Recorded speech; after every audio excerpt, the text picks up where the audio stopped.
Hey everybody, thanks for stopping by my channel. I really appreciate you guys coming by. Today we're going to do another update about papaya, but I've got something so important to share with you that if you grow papaya or any other kind of edible plants, you really need to know about this. This is important because a lot of times you're running around your yard and you're spraying pesticides, whether they be organic sometimes or worse than that, whether they're synthetic. They can cause you so much damage, not only to your health, but also to the ecosystem. And this that I'm going to tell you about is going to blow your mind. So don't go away. Stay with me.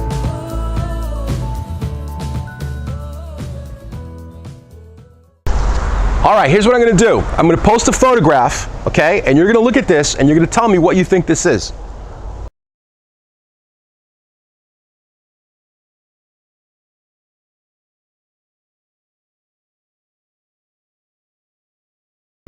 All right, now we talked about pesticides, we talked about organic pesticides, and we talked about the pesticides that are synthetic, okay? For the most part, if you're very cautious and careful utilizing the organic pesticides, whether they be neem oil or something that's even better than neem oil in my opinion, which is called Azamax, or you're using spinosad, or you're using maybe some insecticidal soaps, which basically are fatty, fatty soap acids that are in there. And whatever organic formula you may be using, whether it's hot pepper spray mixed with soapy water, or God knows what formulas people are using these days. But the point is that whether you're using organic sprays or whether you're using synthetics, you're going to affect some of the insects in the garden. And if you go with organic, you generally speaking, okay, don't do a lot of harm to the beneficials. And that means that if you have, for example, any kind of bees running around and you happen to be spraying some really strong pesticides that are going to kill everything, your ecosystem is in serious jeopardy, because then the beneficials are going to be in very low populations, and unfortunately when they all begin to return, guess who comes back into town first? The bad guys, okay? And the good ones, the beneficial ones, are very slow to return, and by the time they get back, if they get back, things are just out of hand and your ecosystem and your plants are doing terrible. And what do? You go back to more synthetic. So it's a vicious cycle. So here's what I'm going to suggest to you. Let nature do its part.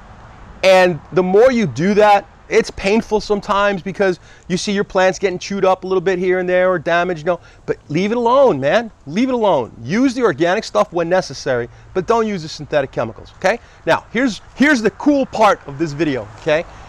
A lot of times you'll go out to the yard and you'll see some weird stuff, What I'm showing you right now is something that not very many people actually know what it is, but you should know. You really need to know this. And it's right here. Am I pointing at it? Where is it? Oh, there it is. It's right there. You see that? I'm going to come in for a close-up and then we're going to talk about it when I come back.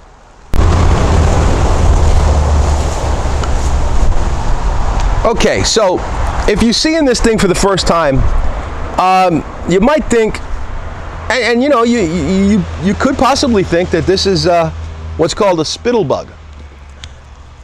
It's not a spittle bug, but you might think it's a spittle bug because spittle bugs do something very similar. They put this frothy stuff all over the bottom of the leaves. Well, this is something that's amazing actually, and there's a lot of different types of large caterpillars. One of them is called a hornworm. And they tend to attack tomatoes, and they also attack papaya, and there's a lot of different types of worms that attack all kinds of plants in your yard. But this thing here is amazing because this is actually beneficial, and this is so beneficial that the last thing you want to do is not give this organism the opportunity to survive and help you in the garden. That's right. This is going to help you in the garden. So, okay, so what is this thing? Well, this thing is basically a cocoon for a brachynoid wasp. A brachynoid wasp, there are thousands of species. And this wasp is a killer. And I don't know if you guys remember, there was a video I did a couple of months back on the small little wasp, the little predator wasp, the radiata. That little wasp goes out and does the same thing this wasp is doing, but it does it for citrus by attacking citrus psyllids specifically. So what I'm pointing to here is the cocoon that has nothing in the middle except a tube. And all around it you see this white stuff. And if you can look real close, and I'll take a closer shot, if you look real close, you're going to see these little tiny little things that look like little white rice grains, little grains of white rice they look like. And every one of those is a new wasp that's going to emerge. It's going to emerge, it's going to fly off, and it's going to continue to benefit your garden by attacking these tomato hornworms and the papaya hornworms and many other types of hornworms. So this is somebody you should welcome to the garden, but if you're always spraying constantly every time, you're going to really throw off the ecosystem. Okay, so what I'm going to share with you are some grisly, gruesome details. So if you're squeamish, you might want to turn away, okay? All right, so check this out. Tomato hornworm, papaya worm. The worm is there, it's doing its thing. Sometimes on these papaya plants, I've seen them, they're almost like a foot long. It's amazing. They like to start eating right along the center vein of the papaya leaf, and they're huge, these things, okay? So when these wasps come around, they fly in, and what do? They lay their eggs in the worm, in the caterpillar. They then begin to grow inside. They begin to digest and completely eat away at the entire caterpillar.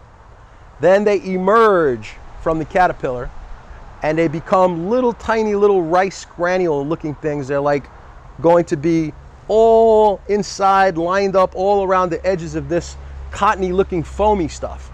And then what they do is they come out of there and they start the whole cycle all over again.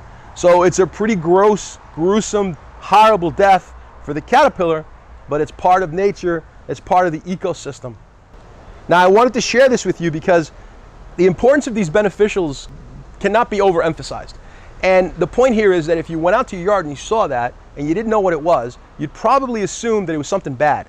And you would take that leaf and maybe throw it in the garbage far away from your house, or you might take that leaf and throw it on the ground and step on it. If you destroy the cocoon because you don't know any better, you're breaking that beneficial insect cycle that's important and it's part of nature, okay? So with that said, I want to thank you for stopping by. I hope you benefited from this. I think you will. And I think you're going to be a lot more aware now that that's not a spittlebug, that is a cocoon for the brachionoid wasp, which is definitely your best friend around your plants. All right? You guys have a great day. If you liked the video, please give me a thumbs up. Please consider sharing the video and subscribe to the channel. Okay, we really love your support. We love the thumbs up. We love how the community is growing. And again, thank you. Share the video, give us a thumbs up, and subscribe to the channel. Thank you, everybody. Happy gardening.